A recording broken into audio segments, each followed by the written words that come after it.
O livro que eu trago esta semana é Um Homem em Declínio, do Osamu Dazai, um dos escritores japoneses mais populares. É uma obra muito conhecida, provavelmente um dos livros mais negativos que eu já li, e ele foi lançado em 1948, no ano em que o próprio autor se suicidou.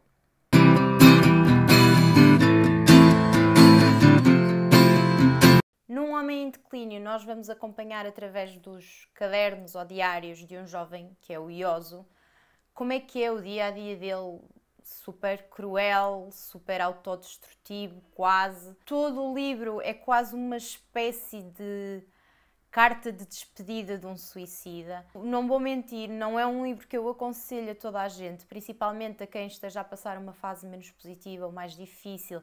Não é de todo um livro que eu aconselho, pelo menos para mim, para os meus gatilhos, foi um livro desconfortável, para não dizer perturbador. É um livro que tem muito mérito, porque tal como Dostoiévski, ele expõe muito daquilo que faz parte de ser humano, que faz parte da natureza humana, mas que nós fazemos de tudo para não trazer à tona, nem para expormos aos outros e muitas vezes nem sequer para expormos a nós.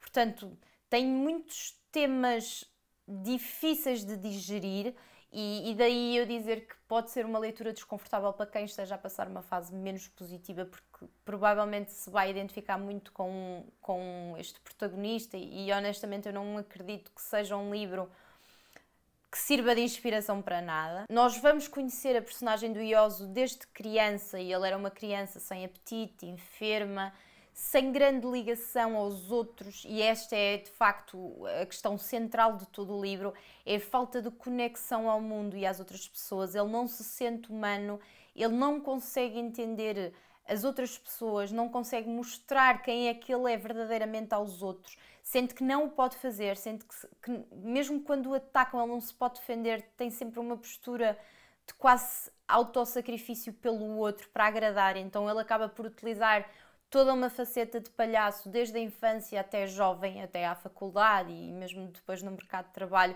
Ele assume sempre um sorriso super forçado e super falso, que o impede, lá está, de criar uma ligação verdadeira e mostrar realmente quem ele é e a sua vulnerabilidade aos outros. Portanto, ele é uma pessoa muito só desde sempre, o que o faz acreditar genuinamente que nunca vai ter a possibilidade de ser humano como os outros ou de ser realmente feliz.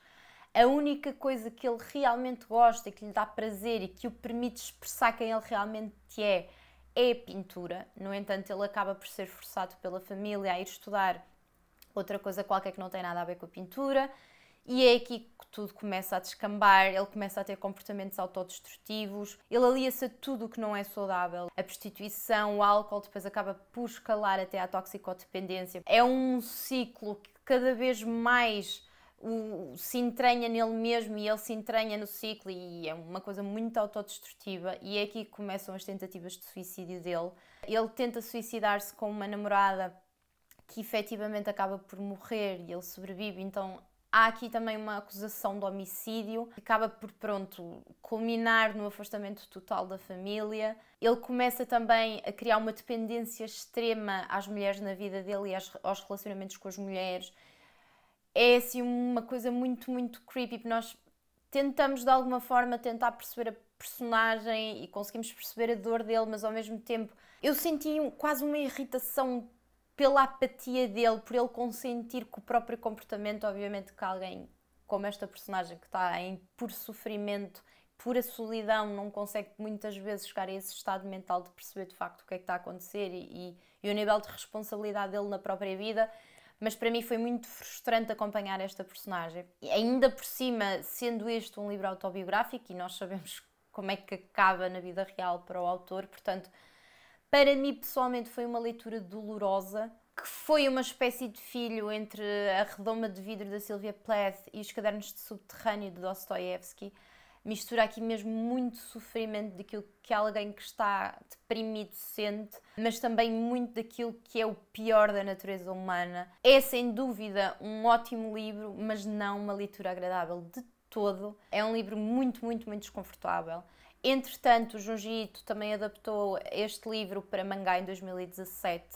As ilustrações são super perturbadoras, Por isso, se tiverem interesse, tenham alguma cautela, não vão achar que isto é um livro super leve, mas lá está, é um excelente livro. Se já leram, deixem aqui em baixo qual é que foi a vossa experiência, ou se estão a pensar ler. Beijinhos e até para a semana.